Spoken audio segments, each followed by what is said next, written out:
Okay, so we're going to start with your review sheet. Again, you should have completed this already in pencil, and right now you're just going to work on, you're just going to go through in green pen and correct your mistakes.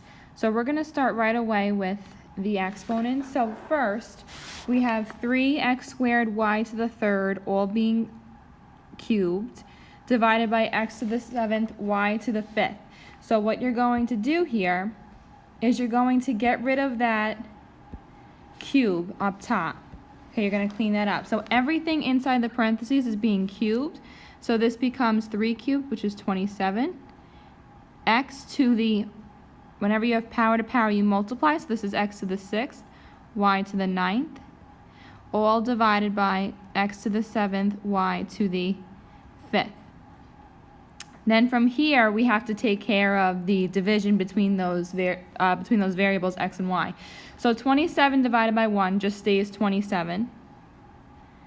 X to the 6th divided by x to the 7th, that becomes x to the negative first, which would go to the bottom of the fraction. Or again, what you can do is remember that the variables are playing, they're like playing tug of war with one another. So x to the 6th divided by x to the 7th, you subtract the exponents and you put the answer in the higher of the two. So here, my x to the 7th wins. So when I do 7 minus 6, I get x to the first, so that x to the first goes to the bottom. Then for my y's, y to the 9th divided by y to the 5th becomes y to the 4th, and my answer is going to go in the top because 9 is bigger than 4. And that's my final answer for that one.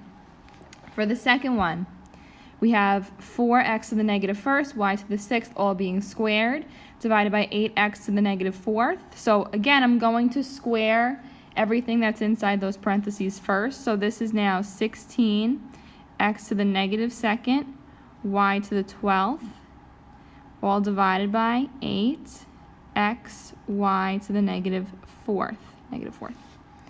So what I'm going to do, I'm going to rewrite this but get rid of any negatives. So I'm going to circle my negatives and I'm going to rewrite it, but I'm going to switch wherever I had my negative exponents. So 16 over 8 stays the same. Y to the 12th stays on top. And then x to the first stays on the bottom. But now I have what I circled, I have to move back. So this becomes y to the 4th, positive 4th on top, and x to the positive 2nd on the bottom now too. So when I clean this up, 16 divided by 8 just gives me 2. Y to the 12th times y to the 4th, whenever you multiply variables, you add the exponents, becomes y to the 16th, divided by x to the 3rd. Because again, this is a 1 here. So when you add 1 plus 2, you get x to the 3rd as my final answer. For the third one, we have, the only thing that's different here really is that you have an x to the 0 power. Remember, anything being raised to the 0 power is really just 1. So what I'm going to do here is I'm going to raise everything inside my parentheses to the 5th power. Okay, so when I do that, let me move a little bit. When I do that, 2 to the 5th is 32. X to the 0 to the 5th becomes x to the 0, right? But anything to the 0 power is equal to 1, so I'm not going to write that again, right? Because 32 times 1 is just 32. But then I have y to the 3rd to the 5th becomes y to the 15th, all divided by 16x y to the 10th. So then I just clean that up. I don't have any negative exponents to worry about.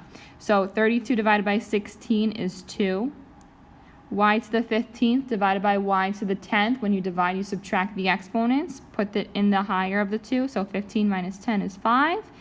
And my y to the 5th goes on top. And then we still had that x in the denominator. That just follows through. And then the last one that we have on here is number 4. So what's different about 4 is that this 3 right here is not being raised to the power of 3. So this is really going to be 3 times whatever that cleans up to be.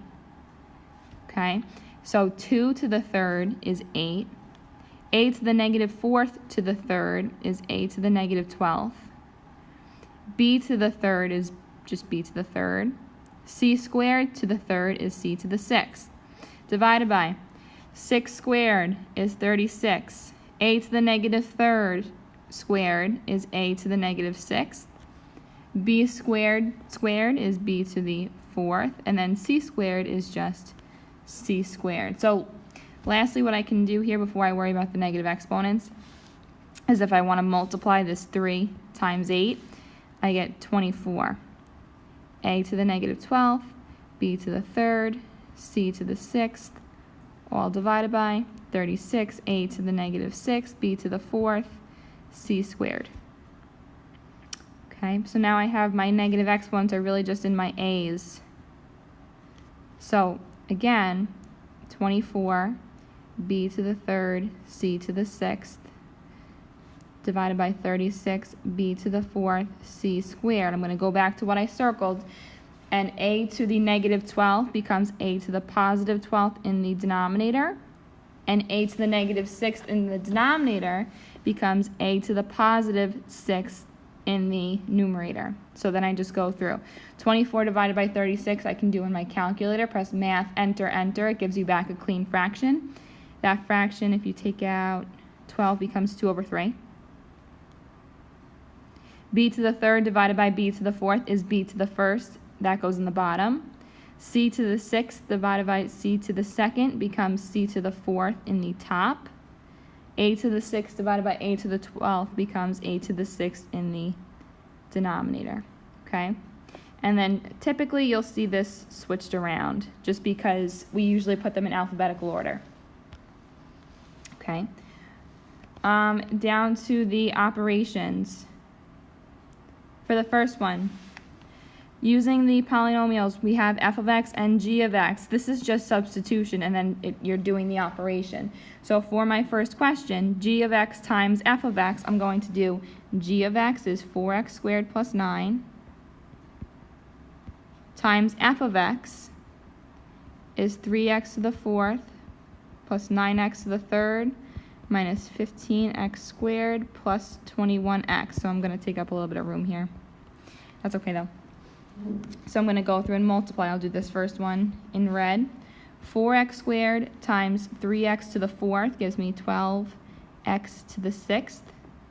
4x squared times 9x to the third gives me 36x to the fifth. The next one gives me negative 60x to the fourth. And then the last one is a positive 84x to the third. My next one, I'm going to distribute the 9, so I'm going to change my color here just for you guys. So 9 times this gives me 27x to the fourth. So I'm going to write that under my x to the fourth term, just so I can combine like terms quickly. 9 times 9x to the third gives me a positive 81x to the third. 9 times negative 15x squared. Negative 135x squared.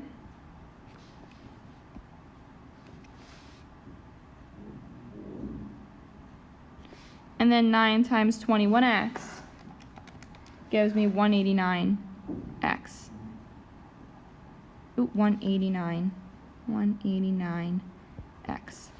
And then when I combine like terms for my final answer, I'm just going to add straight down because I put them in order.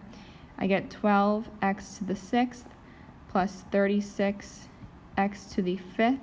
Negative 60 plus 27 gives me negative 33x to the fourth. 84 and 81 gives me 165x to the third minus 135x squared plus 189x as my final answer. Okay, so that's all for number 5. That was a lot of multiplying. Okay, so if you have to pause it, then pause it, but I'm just about going to erase it. That way I have room for number 6. So if you have to go back to pause it, then do so now.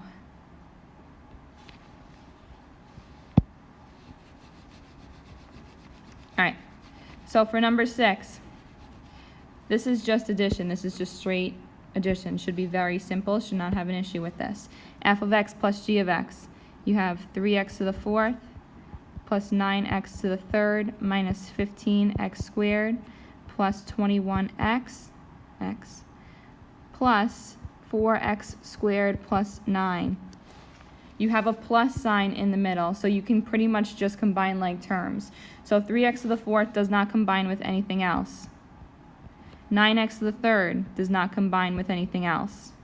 Negative 15x squared and 4x squared gives me negative 11x squared. 21x is by itself also.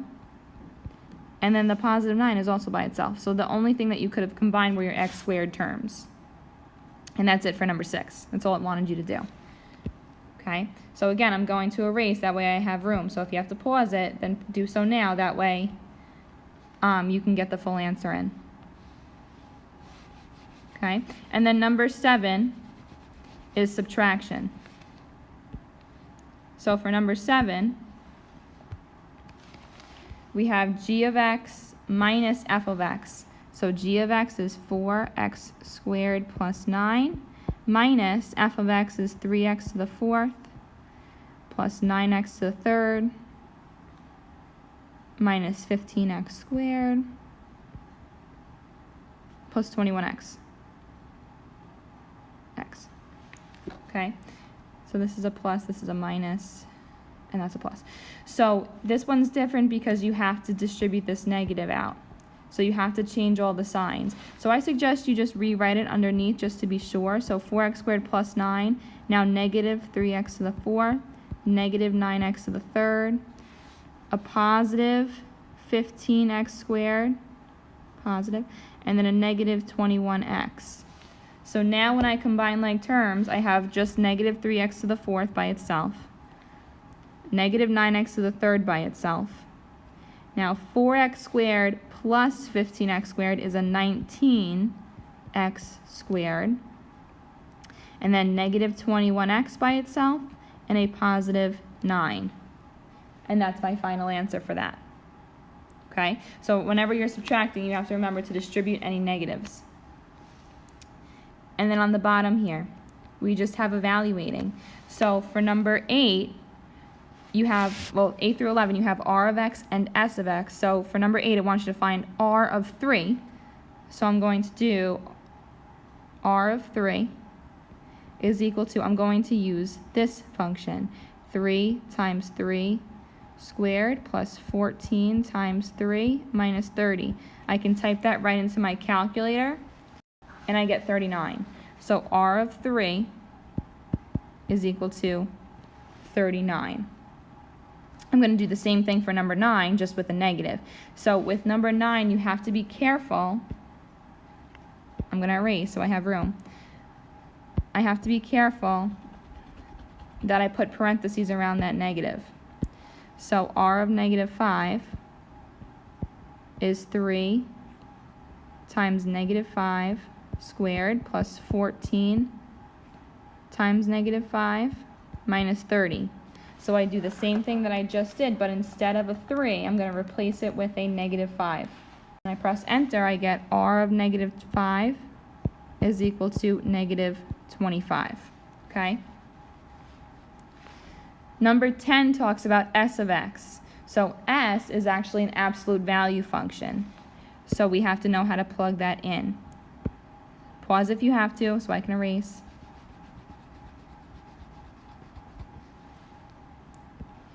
For number 10, I'm going to do it in a different color, s of negative 2. Absolute value, 2 times negative 2 plus 3. So this is equal to 2 times negative 2 is negative 4 plus 3. Absolute value of negative 4 is negative 1. Oh, I'm sorry, absolute value of negative 4 plus 3 becomes the absolute value of negative 1, which is, right, absolute value means how far away, so negative 1 is 1 unit away. So s of negative 2 is equal to 1. To get absolute value bars in your calculator, you're going to press math and then click the right arrow button so you're over number, and then it's the first one, absolute value, and it gives you the nice bars. Okay? And then the last one here. This last one is the confusing one because you have to plug in. So r of x plus 2. Okay? So here I'm going to plug in x plus 2 4x. So 3 times x plus 2 squared plus 14 times x plus 2 minus 30. So remember, this here you have to double distribute. So this is really, this is a different color, 3 times x plus 2 times x plus 2 plus 14 times x plus 2 minus 30. So this gives me 3. When I multiply these two, I double distribute. X squared plus 4x plus 4. This becomes plus 14x plus 28 minus 30. So when I finish, I'm going to distribute this 3. 3x squared plus 12x plus 12 plus 14x. These two become minus 2. So when I finish, I'm going to get r of x plus 2 is equal to 3x squared, 12x and 14x is plus 26x, and then 12 minus 2 is a positive 10. 5x. Numbers 12 and 13 talk about finding an inverse. Whenever you're finding an inverse, that is when you switch the x values and the y values. So my first step for number 12 is going to be to rewrite f of x as y. So y equals 4 over 3 square root of 3x plus 5 minus 8. And then I switch them. So x equals 4 over 3, 3x plus 5 minus 8. Oh, I'm sorry, 3y plus 5. 3y plus 5. So now I'm solving for y. So we're going to do the reverse of PEMDAS. So first I'm going to add the 8 over. So x plus 8 equals 4 over 3 square root of 3y plus 5.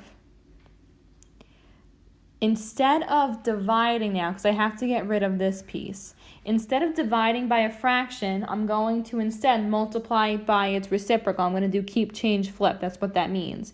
So in my parentheses, I'm going to multiply both sides by the reciprocal of 4 over 3 is 3 over 4. So this cancels with this. So on this side, I'm left with the square root of 3y plus 5. But over here, I have 3 over 4x plus, you can multiply 8 by 3 over 4 in your calculators and you get 6. So now I have this radical in the way of my y value. So I'm going to square both sides to get rid of the square root. I don't actually have to distribute it, so I can leave this as my answer for now. Well, not my answer, but as my work for now. So 3y plus 5. The radical, the square root cancels out with when you square it. So now I'm just going to subtract 5 and divide by 3. So when I do that, my answer is going to look a little messy. 3 over 4x plus 6 squared minus 5, all divided by 3. And remember, you want to write that in the correct notation. The notation for inverse, just as a reminder, is f with a little negative 1 in the top. Okay, it doesn't have to be f. For example, number 13, it's a g. So for 13, this is one of those confusing ones that there's a whole bunch of work, but the steps are exactly the same. So you should be able to do this by looking at your notes. So first thing, switch x's with y's. 2y plus 7 divided by y minus 3. Now I don't like the fractions that are involved, so I'm going to cross multiply. So 2y plus 7 equals xy minus 3x. Remember, when you multiply these two together, you have to distribute the x out.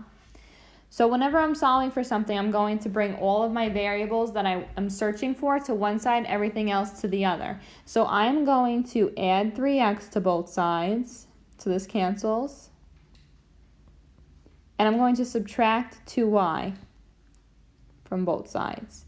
This way I have 3x plus 7 on one side and xy minus 2y on the other.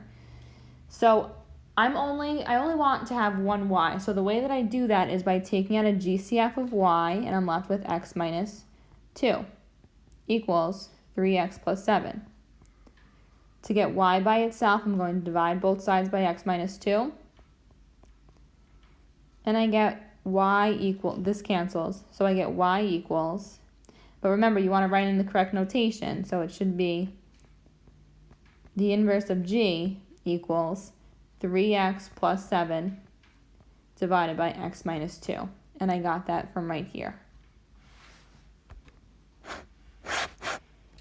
For numbers 14 through 17, we are just factoring these. Okay, for 14 through 17, we are just factoring. So we did some practice in class today, so we should be pretty decent with this. For number 14, again, you're always looking for a GCF first. So here, between 45 and 80, I could take out a 5. Then x to the 6th and x squared, I take out x squared. I take out a y. So in my parentheses, I still have 9x to the 4th minus 16y to the 9th. Now, I'm looking at this and I want to do dots, but there's something wrong with it, so I actually can't. This exponent here is not a perfect square because it's not divisible by 2. So there's nothing I can do to this. That's my final answer. Cannot be factored any further. For number 15 then, 6x to the 4th minus 9x to the 3rd minus 60x squared. Look for your GCF. Your GCF in this case is going to be 3x squared. 3x squared, and I'm left with 2x squared minus 3x, and then minus 20. So I have a trinomial, so I have to see if master product works. So I do 2 times negative 20, and I get negative 40. I need two numbers that multiply to be negative 40 and add to be negative 3. So in my calculator, I could do negative 40 divided by x, and I see all the factors, and I need the 2 that adds to be negative 3. So it's going to be a positive 5 and a negative 8. So this now becomes 2x squared plus 5x minus 8x minus 20. I split it in half to do factor by grouping. Take out an x, I'm left with 2x plus 5. On the right, take out negative 4, I'm left with 2x plus 5. So that 2x plus 5 comes out. I'm left with x minus 4, but I have to remember my GCF was 3x squared. So this is my final answer. For number 16, always GCF first. So for 16, 128x to the 3rd plus 250. Take out a 2, and I am left with 64x to the 3rd plus 125. So if I look, this is a perfect cube, and this is a perfect cube. The sign in the middle does not matter for cubes, so I can go ahead and factor further. I need a, b, in this order, a, b, a squared, a, b, and b squared. So a is the cube root of 64, so that's going to be 4x to the 1st. Of b, the cube root of 125 is 5. So a squared is 16x squared. AB is going to be 20x. And b squared is 25. So I write it in that order. With my GCF out front, I have 4x, 5, 16x squared, 20x, and 25. So then for the signs in the middle, I follow SOAP. So I use SOAP on the sign. So this was a plus, so I have same, opposite, always positive. And that's it. That's all you can do for 16. For 17, 17 is the only one that I don't have a GCF right away. So right away I'm going to try my different factoring techniques. There's 4 terms, so I'm going to do factor by grouping. On the left, I can take out 16x to the 4th. I am left with x plus 2. On the right, I can take out a negative 1. I am left with x plus 2. So this is x plus 2 times 16x to the 4th minus 1. 16x to the 4th is a perfect square, 1 is a perfect square, and there's subtraction in the middle, so I can do dots. So x plus 2 I leave alone. The square root of 16x to the 4th is going to be 4x squared. Square root of 1 is 1. That gets repeated. Then you have plus and minus in the middle. But if you look now, this you can do dots again. So x plus 2 follows down. The square root of 4x squared is 2x. 2x. The square root of 1 is 1. 1. Then you have plus and minus in the middle. So finally that's done with. And this 4x squared plus 1 I can't do anything with because of that plus sign. And that's it.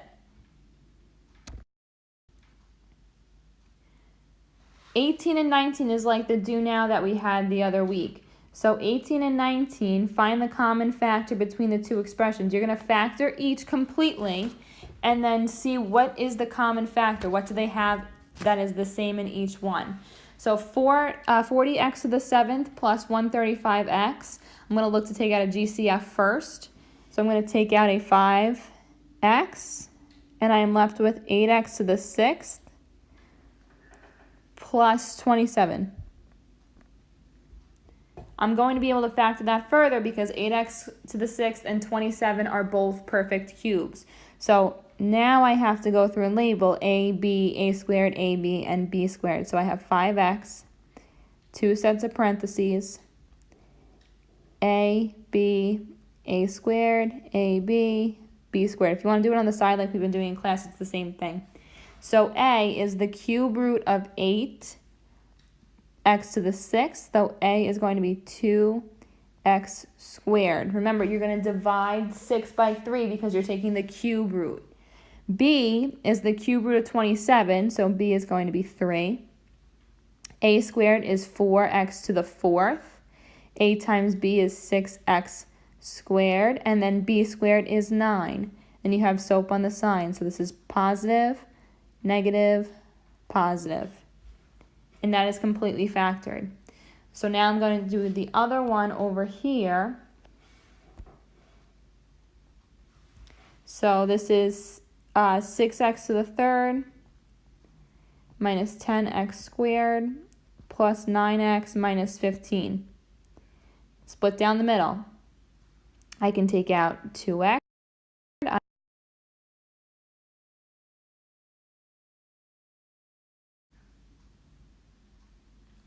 3x minus 5 plus 3x minus 5. So that 3x minus 5 comes out. 2x squared plus 3. So if I look at my two factors, we have 2x plus 3 and 2x plus 3. So the common factor is, 2x squared, is 2x squared plus 3. For 19, you're going to do the same thing. So factor each one, see what they have in common. For number 12, always look for a GCF first. You'll see that 4 divides each of these numbers. So I'm left with 3x squared minus 19x minus 14. Two numbers that multiply to be negative 42 but add to be negative 19 are going to be 2 and negative 21. So 4 times 3x squared plus 2x minus 21x minus 14. So now you have 4 terms, so you can do factor by grouping. So you split it down the middle, take out a GCF of x, you're left with 3x plus 2. On the other side, you can take out a GCF of negative 7, and you're left with 3x plus 2. So this is 3x plus 2 times x minus 7, but I can't forget that GCF of a 4. I split this right down the middle because there's no GCF. On the left, I can take out a 9x squared. When I do that, I'm left with x plus 6. On the right, I can take out a minus 4. I'm left with x plus 6, so right away you should be able to see that you're going to need dots. So 9x squared minus 4 times x plus 6. Again, you're going to use dots here, so this becomes 3x plus 2 times 3x minus 2 times x plus 6. So the common factor here, the thing that they both have the same, is going to be 3x plus 2. That is my common factor. Now we just have the word problems at the end. So, number 20. The dimensions of an in-ground pool are x minus 4 times 2x plus 1 times 2x minus 3. Write a polynomial that models how much water would be needed to fill the pool. The amount of water needed to fill the pool deals with the volume of the pool, right? When you're actually filling something in. So the volume of this rectangular pool is going to be length times width times height. So I have the length, the width, and the height. So now I just need to multiply them together. So I need to do x minus 4 times 2x plus 1 times 2x minus 3. Now remember in class, I told you that you can't multiply more than two things at a time. So you're just going to double distribute. I always do the second two. And then I multiply the first one in last. So x minus 4 times, this is now 4x squared minus 6x plus 2x is minus 4x minus 3. So now when I multiply in the x minus 4, I have 4x to the third minus 4x squared minus 3x minus 16x squared plus 16x plus 12. When I combine like terms, my final answer is going to be 4x to the third minus 20x squared plus 13x plus 12. And that's all that I wanted you to do. I wanted to see if you can multiply 3 binomials at a time. For number 21, the number of computers sold is N of T, and the price per computer is P of T. It wants the revenue. So if you remember from class, the revenue, if I'm selling pencils, if I sell 10 pencils for $3 each, my revenue is how much I make based off of that. So my revenue is going to be $30, 10 times 3, the number times the price. So that's what we're doing here. The number is 5t plus 106. You have to use the letters that they give you. And then P of t is 13t squared minus 25t plus 600.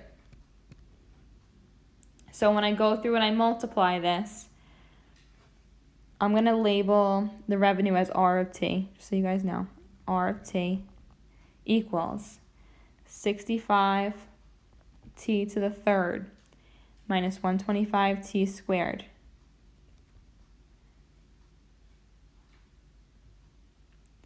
plus 3000t. Then we have plus 1378t squared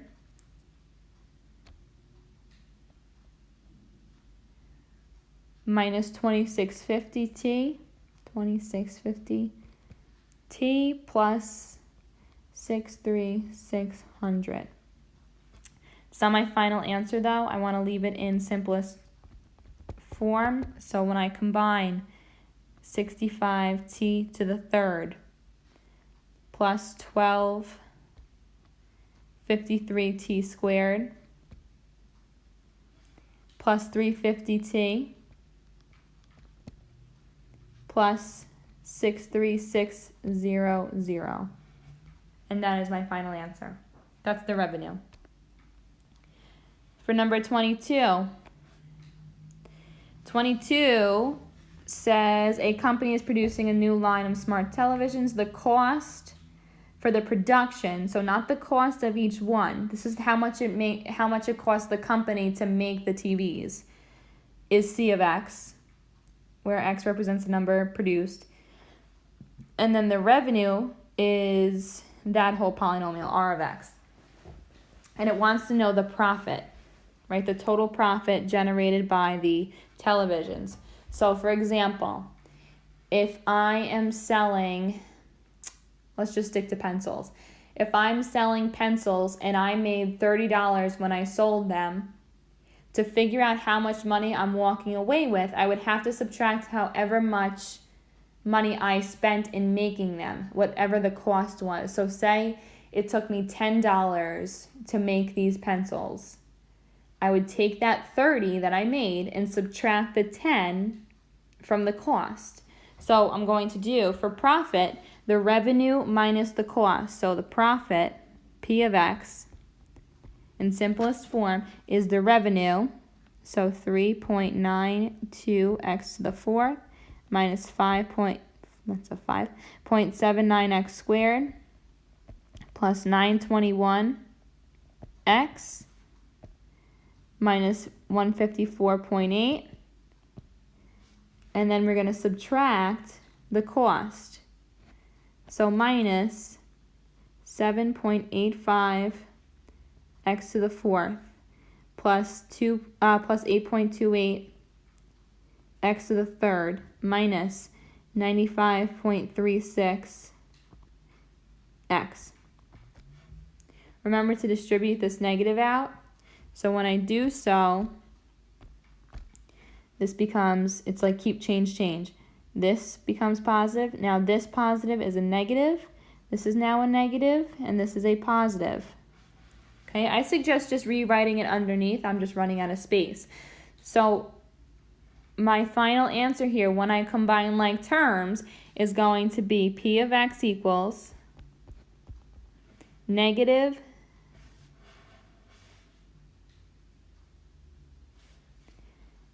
3.92x to the fourth minus 8.28x to the third minus 5.79x squared plus 104.57x and then minus 154.8. And that's it for your first review sheet. Remember, there's going to be extra help after school on Thursday, the 27th. I suggest everybody comes. If you have any questions about the video, you can always ask me then too. But that's pretty much your last chance to ask me questions before your exam on Friday. Have a good night.